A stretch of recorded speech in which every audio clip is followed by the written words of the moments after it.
Welcome to the story. Don't forget to like, subscribe and support me. In the vastness of the digital realm, Arachnis stood as the pinnacle of virtual reality gaming. Players didn't just play the game yet, they lived it. With a neural interface that allowed full immersion, each sensation felt as real as the world they left behind. For Alex Mason, this world was both an escape and a challenge. The vast web of caverns, cities, and ruins, filled with danger and mystery, beckoned to him like an irresistible lure. Tonight was supposed to be just another adventure. He flexed his digital fingers, the sensation of silk threads forming between them, so natural it was easy to forget they weren't real. But in Arachnis, every player wielded spider-like ability as a web manipulation, wall crawling, and heightened agility were the baseline. Alex was particularly adept with the web mechanics, using them to swing between towering skyscrapers or ensnare monstrous enemies. Tonight, he and his usual group were tackling a newly released level, a shadowy, forgotten sector beneath the city, rumored to be full of treasure and powerful enemies. "Okay, everyone, ready?" Alex's voice echoed through the team's shared communication channel. "Ready," came the enthusiastic replies from his friends, a tight-knit group who'd been playing together for years. Tonight's mission was more than just a casual run. They were aiming to crack the leaderboard. They navigated the twisting tunnels, their characters' eyes glowing in the dim light as they wove webs across gaping chasms and clung to vertical walls, moving with the ease that came from thousands of hours of practice. "Watch out!" Alex shouted as a hulking creature, its body covered in thick armor-like plates, lumbered toward them. It was a boss, the final enemy of the level, and one wrong move could end the entire run. Alex instinctively dodged the creature's massive limbs, flipping through the air and firing webs to pin its arms to the ground. His friends attacked from all sides, launching webbing and firing venomous projectiles as they coordinated their strikes. But just as victory seemed within reach, the ground beneath their feet trembled violently. The screen flickered. "What's happening?" someone asked, panic edging into their voice. "Stay calm," Alex said, though his own heart raced. He'd never seen this happen in the game before. The flicker grew into a full-on system crash. Suddenly, everything froze, and with a final buzz of static, the screen went black. Alex yanked off his headset, blinking as the real world came rushing back. His small apartment, cluttered with gaming equipment and empty cans of energy drinks, felt strangely foreign after hours in the game. He rubbed his temples, trying to shake off the dizziness that sometimes came with a hard disconnect. His phone buzzed on the table. "Anyone else get kicked?" It was a message from Sarah, one of his friends. "Yeah, some kind of server crash, I guess," Alex replied, frowning as he typed. But even as he hit send, something felt off. A strange sensation lingered in his fingers, an odd tension, almost like yeah. He lifted his hand and nearly dropped his phone in shock. Then, silvery strands stretched between his fingers, shimmering in the dim light of his apartment. It was webbing. Real webbing. "No. This isn't possible," Alex muttered. But the evidence was right there. He flicked his wrist instinctively, and more threads shot out, sticking to the corner of his desk. He froze, staring at the strands as they shimmered. His mind reeled. How could this be happening? He wasn't in the game anymore, yet the power he'd had in Arachnis was real. A ping from his phone snapped him out of his daze. More messages were flooding in from his friends, all of them confused and panicking. "I think something's wrong with me," one message read. "I can climb walls. I just did it in my kitchen." Another said. Alex stood and walked to the window. The city skyline stretched out in front of him, the familiar hum of life below. Everything looked the same, but for Alex and his friends, everything had changed. He flexed his hand again, watching as the webs spun effortlessly between his fingers. What the hell was going on? The following hours were a blur. His friends met up in a shared video call, each of them recounting their own strange experiences. All of them had retained their in-game abilities in the real world, as some could produce webs, Others could scale walls or sense vibrations through the air like spiders. What had started as an exciting revelation quickly turned dark as they realized the full extent of their new powers. "I tried using it on my cat," Sarah said, her voice shaky. "I didn't mean to, but it wrapped her up in webbing before I could stop. She's fine, but I'm not sure I can control this." Alex sat in stunned silence. Sarah was one of the most careful people he knew, always in control, always calm. For her to feel frightened was a bad sign. "This isn't just some glitch, is it?"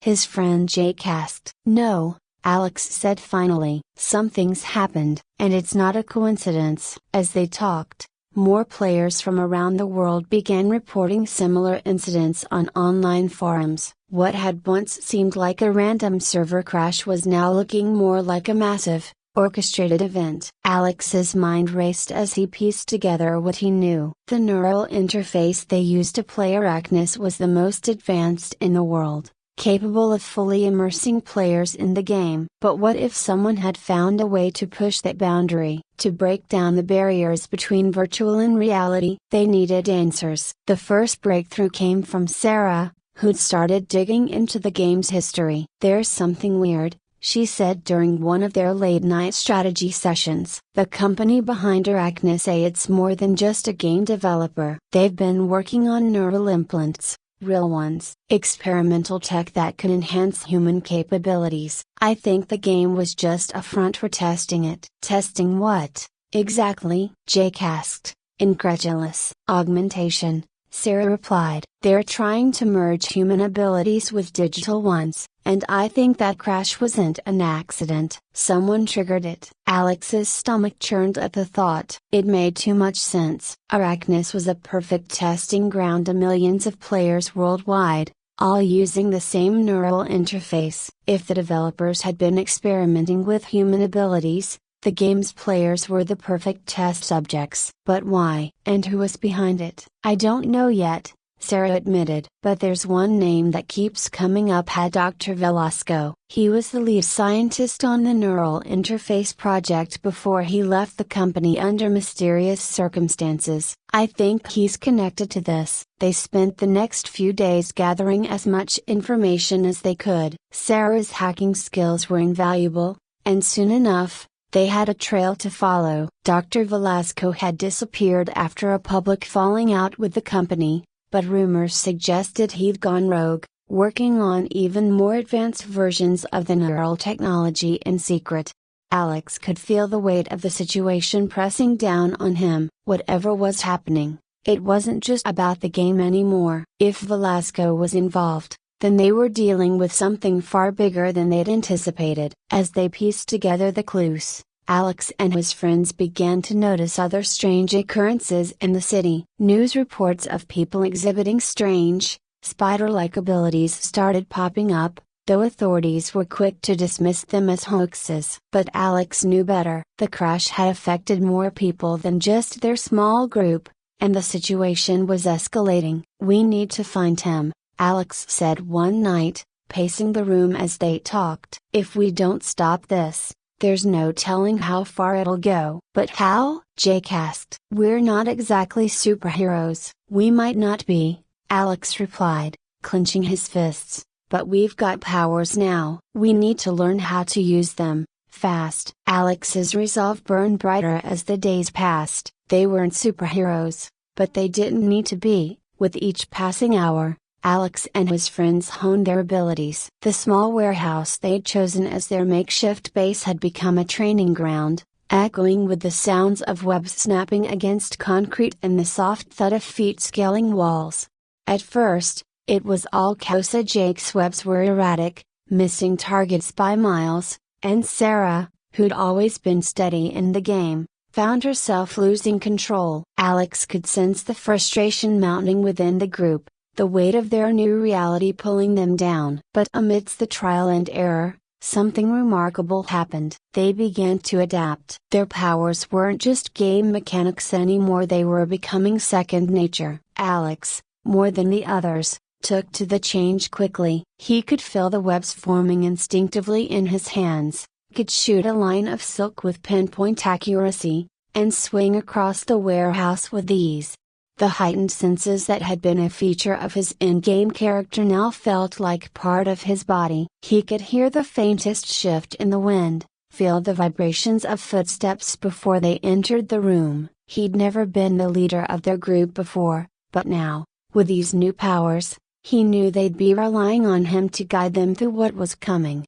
They had no choice but to act fast. Sarah's relentless digging had uncovered more unsettling truths. Dr. Velasco's plan wasn't just about giving a few players spider-like abilities. It was about control. The signal that had triggered the system crash was only the beginning. Velasco's rogue faction was planning something much bigger, a second wave that would target every Arachnus player in the world, forcing their powers to manifest in ways they couldn't control. Chaos would follow. "He's going to activate the signal in less than a week," Sarah said one night, her voice trembling slightly over their encrypted chat. "If we don't stop him, the world's going to be overrun with people who can't handle these abilities. They'll be dangerous." Alex sat back, his mind spinning. The implications were terrifying. The abilities they'd gained were already difficult to control, and they'd been some of the most experienced players in Arachnus. If millions of people suddenly found themselves transformed, with no understanding of how to manage their new powers, the result would be catastrophic. "We need to hit them before they activate the signal," Alex said, his voice steady despite the storm of fear brewing inside him. The plan came together quickly. Sarah had traced the signal's origin to a corporate facility on the outskirts of the city. It was heavily guarded, but they had one advantage: no one knew they existed yet. They were off the radar, and they intended to keep it that way until the last possible moment. The night of the mission came swiftly. The air outside was thick with tension, the city alive with the distant hum of traffic, unaware of the coming storm. Alex stood on the rooftop across from the facility, the cold wind biting through his jacket as he surveyed the building. Security drones patrolled the perimeter, and automated turrets lined the walls. "We stick to the plan," Alex whispered into his headset. "In and out. We take down the servers and stop the signal before it's too late." Jake and Sarah,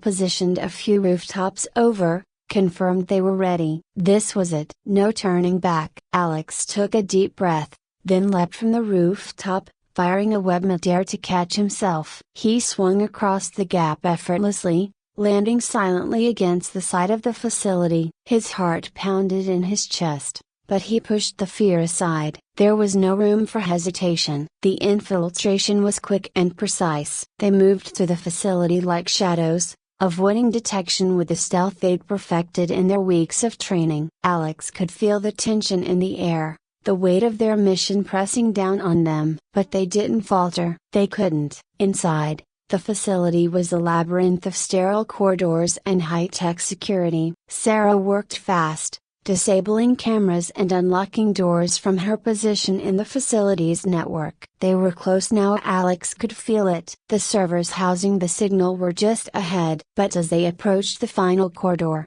a low, mechanical hum filled the air. Alex's heart sank. He knew that sound. "Drones!" Jake shouted, just as the first of them appeared, whirring through the air with deadly precision. Alex reacted instinctively, firing a web that tangled around the nearest drone, yanking it to the ground with a satisfying crash. But more were coming, dozens of them. "Keep moving," Alex barked, dodging a burst of gunfire as they sprinted down the corridor. The drones were fast, but they weren't infallible. Alex vaulted over a railing, firing webs to slow the drone's approach. Jake and Sarah were right behind him, their movements fluid and synchronized. They burst into the server room, the massive machines humming ominously. Sarah sprinted toward the main console, her fingers flying over the keyboard as she worked to shut the signal down. "Come on, come on," a broken bar she muttered under her breath, sweat beading on her forehead. Alex and Jake stood guard at the entrance,